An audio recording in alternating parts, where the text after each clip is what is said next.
Hi dear students, welcome back. Doctor Hari here.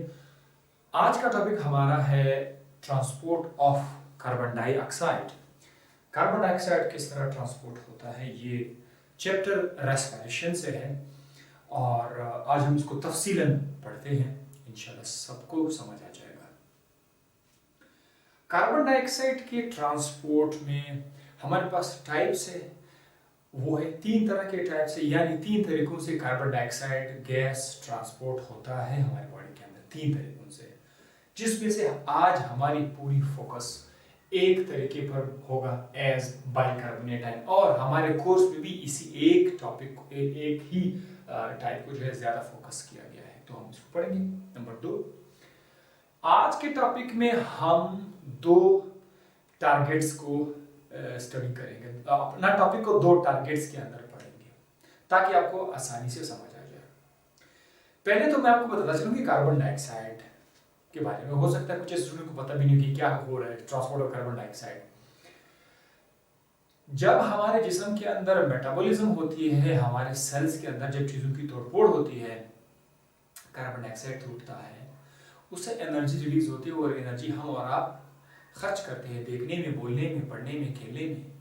लेकिन हमारे cell के अंदर एनर्जी के साथ साथ कुछ कचरा भी बन जाता है बतौर कार्बन, जैसे कि कार्बन डाइऑक्साइड गैस कहते हैं। कार्बन डाइऑक्साइड जो सांस आप लेते हैं, वापसी में जो सांस आ रहा होता है, उसके अंदर कार्बन डाइऑक्साइड गैस है। तो क्या आपने कभी सोचा कि कार्बन डाइऑक्साइड गैस हमारे जिस्म के अंदर कहाँ से बन के आया हुआ है? ये आपके जिस्म में ट्रिलियंस ऑफ जो सेल्स होते हैं, उन हर सेल के अंदर ये कार्बन डाइऑक्साइड गैस बन के बाहर आ जाता है। तो आज देखते हैं कि ये कार्बन डाइऑक्साइड गैस का जो मंजिल है वो कहां से कहां तक पहुंचता है, कैसे आता है। तो स्टार्ट करते हैं। एक छोटा सा खुलासा मैंने यहाँ पे लिखा हुआ है, कुछ स्टूडेंट्स को नोट्स चाहिए तो ये आपके लिए पहले से अवेलेबल है। सारी बातों का एक खुलासा मैंने लिखा हुआ है, हालांकि अगर मैं लिखता इस तरह के 3 बोर्ड्स भी काफी नहीं होते मेरे लिए, तो बहरहाल इससे आपको अच्छा खासा नोट्स मिल जाएंगे। चले जी, कार्बन डाइऑक्साइड के ट्रांसपोर्ट में आज हम लोग सबसे पहले बढ़ते हैं एज अ बाइकार्बोनेट आयंस। ये पहला तरीका है जिसमें कार्बन डाइऑक्साइड गैस ट्रेवल करता है इस शक्ल में। बाकी जो दो तरीके हैं वो है एज अ कार्बोक्सी हेमोग्लोबिन और दूसरा है डिसॉल्विंग प्लाज्मा। तो इस पे फोकस करते हैं बाइकार्बोनेट आयन। बाइकार्बोनेट किसको कहते हैं? वैसे ये जो लफ्ज आप देखते हैं यहाँ पर CO3, this is CO3, carbonate इसको कहा जाता है। अगर ये CO2 होता तो वो कार्बन डाइऑक्साइड, लेकिन CO3 कार्बोनेट है। जब इसके साथ H आ जाए, ठीक है, तब इसको तो बाइकार्बोनेट का लफ्ज देते हैं। सही है, तो ये था आपका बाइकार्बोनेट। What is bicarbonate? यानी कार्बन डाइऑक्साइड जो है वो हमारे बॉडी में ज्यादातर इस शक्ल में ट्रेवल करता है, बाइकार्बोनेट की शक्ल में। तो कैसे? दो टारगेट्स है। एक, आपकी जिस्म का कोई भी टिश्यू है, this is what these are cells। ये हमारे पास क्या है? ये सेल है, ये भी सेल है, तो ये टिश्यू है। और ये आपकी जिस्म में कहीं भी हो सकता है, आईज, नाक, स्किन में, बॉडी के अंदर कहीं भी हो सकता है। दूसरा जो टारगेट हमारा है वो है लंग्स टिश्यू, लंग्स टिश्यू। तो here let me right lungs tissue, right. Lungs के अंदर भी हमारे पास सेल्स है, टिश्यू है, और इसके लंग्स के बाहर जो बॉडी में वहां पर भी हमारे पास सेल्स है, टिश्यू है। तो सबसे पहले यहाँ पर देखते हैं कि ये हमारे पास सेल है, जैसे मैंने कहा था, यहाँ पर कार्बन डाइऑक्साइड गैस प्रोड्यूस हो जाएगा सेल के अंदर। अब हम वहां पे नहीं जाएंगे कि ग्लूकोज टूटा वगैरह वगैरह, उसको छोड़ो। हमने ये देखना है कि कार्बन डाइऑक्साइड गैस हमारे सेल के अंदर प्रोड्यूस हो जाता है, टिश्यू के अंदर। आपकी जिस्म में करोड़ों में जो टिश्यू है, उन टिश्यू के अंदर कार्बन डाइऑक्साइड गैस प्रोड्यूस हो जाता है as a result of metabolism. तो ये कार्बन डाइऑक्साइड गैस यहाँ से सेल से बाहर आकर कहां पर आ जाएगा? ब्लड में आ जाएगा। ये जो आप एक रेड पाइप देख रहे हैं, this is what, this is blood. ये आपका ब्लड है। ब्लड में रेड ब्लड सेल्स भी हैं और प्लाज्मा भी है, ठीक है, व्हाइट ब्लड सेल्स भी है। ब्लड में जो है सेल्स और प्लाज्मा हमने पढ़ा था।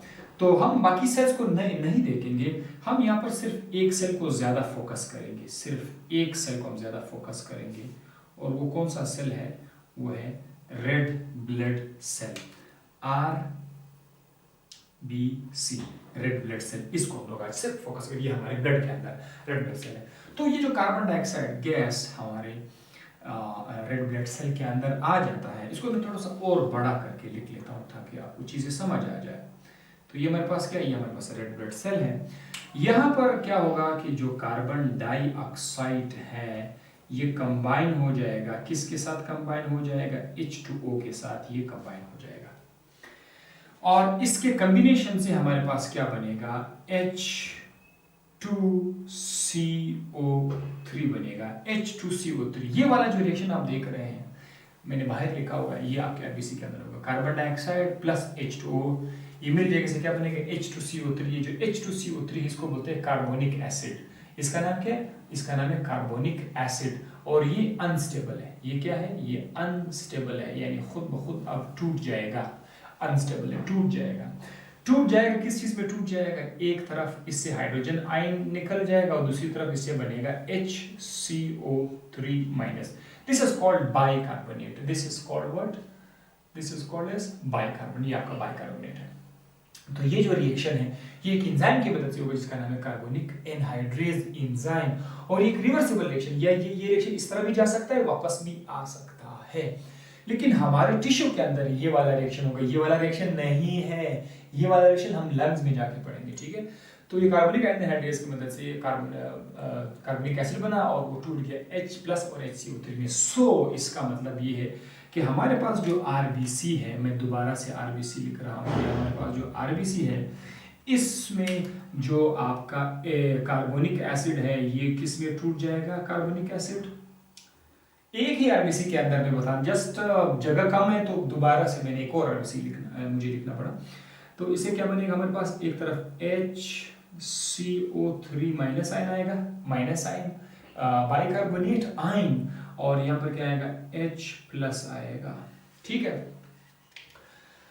ये जो H प्लस है ये चला जाएगा हेमोग्लोबिन के पास। आपको मैंने बताया था हेमोग्लोबिन सुर्ख कलर का प्रोटीन है जो आरबीसी के ऊपर है। तो ये चला जाएगा किसके पास, हेमोग्लोबिन की तरफ। ये मैं यहाँ पर लिख, लेट सपोज ये आपका आरबीसी है, तो आरबीसी के ऊपर जो है आपका क्या पड़ा हुआ है, आरबीसी के ऊपर आपका हेमोग्लोबिन पड़ा हुआ है HB। सपोज करें, फर्ज करते हैं हेमोग्लोबिन आपका आरबीसी के ऊपर है और ये जो H है ये आ जाएगा इसके साथ, अपने आप को क्या करेगा, अटैच करेगा। H प्लस इधर अपने आप को अटैच करेगा।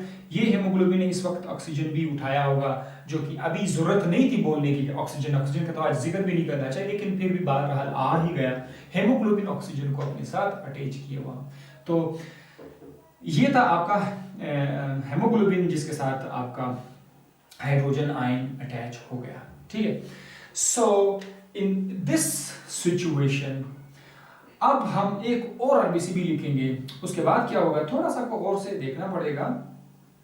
ये जो आपका बाइकार्बोनेट है HCO3 माइनस, ये जो बाइकार्बोनेट आयन है, प्लस चार्ज है माइनस चार्ज है, माइनस चार्ज है, इसने बाहर आना होगा। ये बाहर आएगा, ये क्या करेगा, आरबीसी से बाहर, ब्लड से बाहर नहीं आएगा, सिर्फ रेड ब्लड सेल से बाहर आएगा। तो डायग्राम इस तरह होना चाहिए तो ज्यादा अच्छा होता। यस, ये आरबीसी से बाहर आएगा HCO3 माइनस, ये रेड ब्लड सेल से बाहर आएगा। अब बाहर का इलाका क्या है, ब्लड है। ब्लड के अंदर तो चूंकि लिक्विड भी है, उसका नाम क्या है, प्लाज्मा।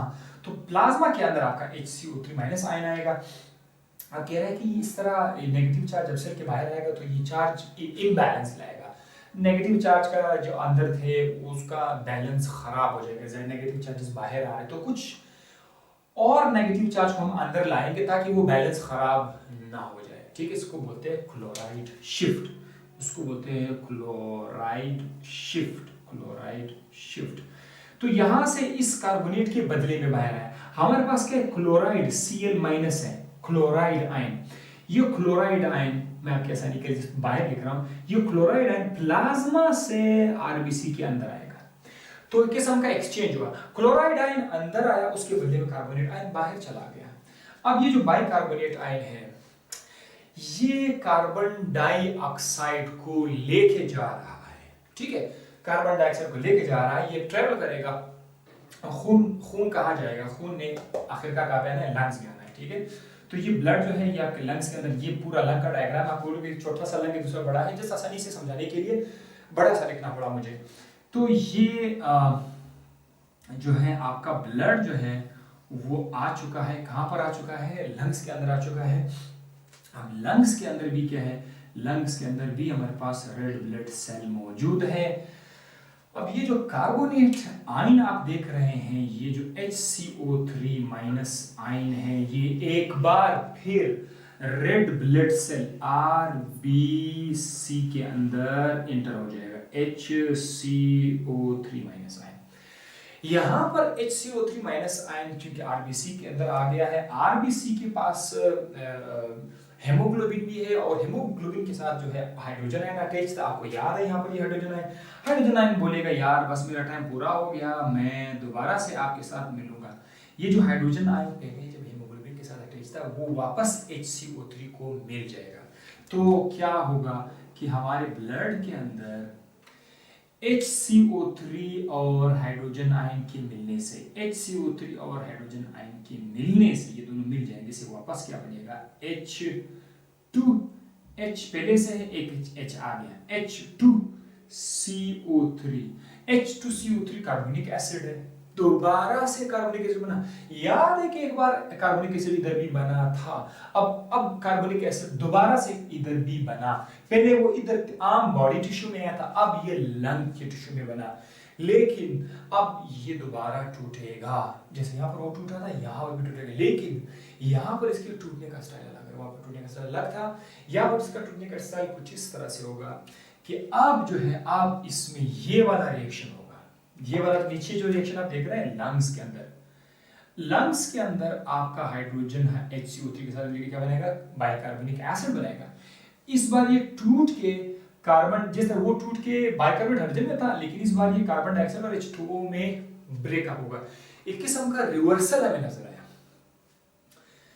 टिश्यू में कार्बन डाइऑक्साइड और वाटर मिल रहा था, यहाँ पर मिल रहा था, कार्बन डाइऑक्साइड H2 मिल के H2CO2 बना, लेकिन लंग्स के अंदर इसका उलट है। लंग्स में ये कार्बोनिक एसिड टूटेगा CO2 और H2 में। मैंने कहा था कि कार्बोनिक एनहाइड्रेज इस रिएक्शन को पीछे भी ला सकता है, तो वही कार्बोनिक एनहाइड्रेज क्या करेगा, इस H2CO3 को कार्बन डाइऑक्साइड और H2O में ब्रेकअप कर देगा। यानी अब हमारे पास जो ये जो RBC है, एक और RBC में लिख लेता हूँ आपके लिए, ये हमारे पास जो RBC है, इस RBC में ये अपने आप को क्या करेगा, तोड़ देगा। किस चीज में तोड़ देगा, कार्बन डाइऑक्साइड में और H2O में ये अपने आप को तोड़ देगा। अब ये जो कार्बन डाइऑक्साइड है ये इस RBC को छोड़कर, ब्लड को छोड़कर मुकम्मल तौर पर आ जाएगा हमारे लंग्स के अंदर। छोटे छोटे गुब्बारे हैं बुलबुले, उसका नाम है एल्वेलाई, बहुत सारे एल्वेलाई, एक एल्वेलस, एल्वेलाई के अंदर आ जाएगा आपका कार्बन डाइऑक्साइड। और ये जो कार्बन डाइऑक्साइड आ गया हमारे लंग्स के अंदर, हमारे लंग्स के अंदर ऐसे सांस की नालियां होती है, बड़ी नाली, फिर वो छोटी हो जाती है और छोटी हो जाती है, आखिरकार वो छोटे छोटे बुलबुले की शक्ल की जो स्ट्रक्चर है वहां पर वो एंड हो जाते हैं, जिसका नाम है एल्वेलाई। तो ये एक एल्वेलाई मैंने यहाँ पर आपके लिखा हुआ है, ठीक है। हर एल्वेलाई में कार्बन डाइऑक्साइड आ जाएगा, और ये तमाम के तमाम कार्बन डाइऑक्साइड जो है आखिरकार एल्वेलाई से निकलकर सांस की नाली में और एक्सहेल हो जाएगा। जब आप सांस बाहर निकालते हैं तो कार्बन डाइऑक्साइड उस सांस के साथ बाहर चला जाएगा। यानी वो कार्बन डाइऑक्साइड गैस जो मेटाबॉलिज्म की मदद से, मेटाबॉलिज्म के नतीजे में बना था हमारे बॉडी टिश्यूज में, वो कितने प्रोसेसेस से मिलकर आखिरकार लंग्स तक पहुंचा, लंग्स में फिर से एल्वेलाई में वापस से निकल जाता है। एक और चीज याद रखिएगा, कार्बन डाइऑक्साइड का प्रेशर, टिश्यू में कार्बन डाइऑक्साइड प्रेशर काफी ज्यादा होता है, तो इसीलिए यहाँ पर जो रिएक्शन आप देख रहे हैं वो हाई कार्बन डाइऑक्साइड के प्रेशर की वजह से था, ठीक है, जिसमें कार्बन डाइऑक्साइड H2O के साथ मिल रहा था, उससे H2CO3 बन रहा था, H2CO3 जो है वो इसमें कन्वर्ट हो रहा था बाइकार्बोनेट और हाइड्रोजन आयन, बिकॉज यहाँ पर CO2 प्रेशर ज्यादा था। या आप ये भी कह सकते हैं कि यहाँ पर जो कुछ हो रहा है वो उसका रिवर्स क्यों हो रहा है, तो भाई यहाँ पर प्रेशर ज्यादा है, इस इलाके में प्रेशर ज्यादा है, लंग्स में कार्बन डाइऑक्साइड के प्रेशर कम है, इसीलिए जो कुछ यहाँ पे हो रहा है वहां पर अक्सर आपको रिवर्सल नजर आ रहा है। ये दूसरा रीजन था, ठीक है। और साथ ही साथ इसी से हमें ये भी अंदाजा हो रहा है कि यहाँ पर जो H2CO3 है उसको बाइकार्बोनेट और हाइड्रोजन आयन में तोड़ा जा रहा है, और वहां पर जो H2CO3 है वो कार्बन डाइऑक्साइड और H2O में आ रहा है। लिहाजा ये बात आप पॉइंट करके लिख लिए कि यहाँ पर प्रेशर ज्यादा होगा, वहां प्रेशर कम होगा। थोड़ा सा एक और रिविजन आपको मैं देता हूँ। कि हमारे बॉडी टिश्यू में जो कार्बन डाइऑक्साइड बन जाता है, वो कार्बन डाइऑक्साइड हमारे ब्लड में आरबीसी में आ जाता है, रेड ब्लड सेल के अंदर आकर कार्बन डाइऑक्साइड पानी के साथ मिलेगा और उसे क्या बनेगा, कार्बोनिक एसिड बनेगा, H2CO3। ये कार्बोनिक एसिड बड़ा अनस्टेबल है, खुद ब खुद टूट जाएगा। किस में टूट जाएगा, हाइड्रोजन आयन में और बाइकार्बोनेट आयन में। ये हाइड्रोजन आयन तो हेमोग्लोबिन के पास चला जाएगा, जबकि बाइकार्बोनेट आयन को आरबीसी से बाहर लाना पड़ेगा। तो ये जो बाइकार्बोनेट आयन है, इसको बाहर लाने के लिए हम इससे सौदा करेंगे कि आप बाहर आ जाओ, आपके बदले में हम क्लोराइड ले आते हैं। क्लोराइड में भी माइनस चार्ज है, तो जो माइनस चार्ज बाहर आया था वो एक माइनस चार्ज वापस अंदर आया, लिहाजा चार्जेस का बैलेंस आया। This is called chloride ion shift. ठीक है, इसका chloride ion shift. Hamburg phenomena भी इसको, हम्बर्गर फेनोमेना भी इसको बोलते हैं, हम्बर्गर फेनोमेना भी इसको कह सकते हैं। फेडरल बोर्ड में भी इसका लफ्ज मैंने देखा और केपी के बोर्ड में भी ये था, हम्बर्गर फेनोमेना। तो आप हम्बर्गर फेनोमेना भी आप इधर लिख सकते हैं।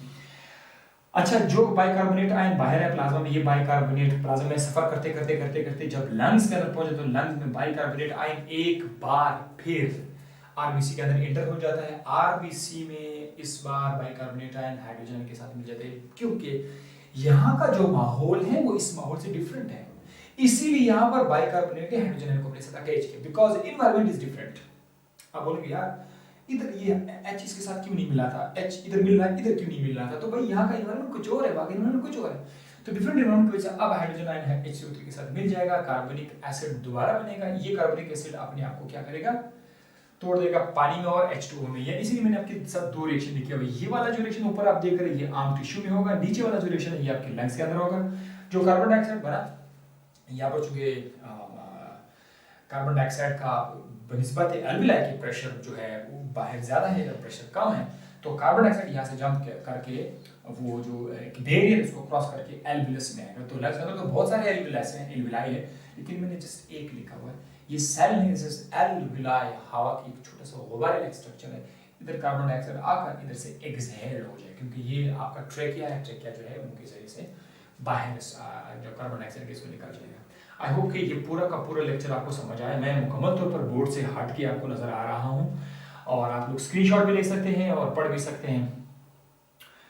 उम्मीद है कि ये लेक्चर आज आपको समझ आ गया होगा। वीडियोस को अपने दोस्तों के साथ ज़रूर शेयर कर दीजिएगा, अपना भी बहुत सारा ख्याल रखिएगा, हमेशा की तरह दूसरों का भी बहुत बहुत ज़्यादा ख्याल रखिएगा। दुआ में याद रखिएगा। See you next lecture, bye bye and Tata.